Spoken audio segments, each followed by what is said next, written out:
Next tonight, the comedy continues, but the unsentimental coming-of-age kind in our movie starring John Gordon Sinclair. It's Gregory's Go.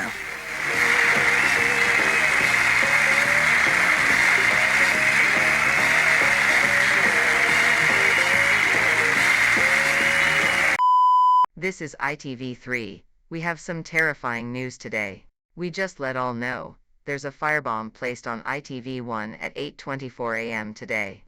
Emergency services are working at ITV1 studio, was damaged by fire after the firebomb exploded.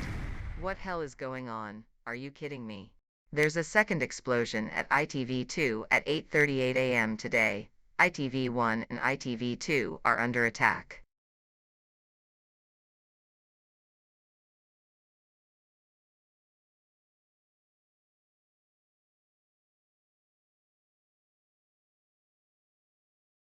We just got a new update coming out from ITV.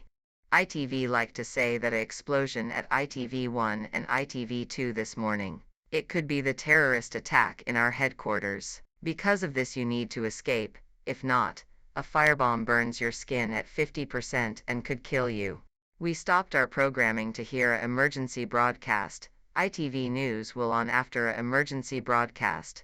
We suspended our programming until further notice for fixing our program. Oh hell no.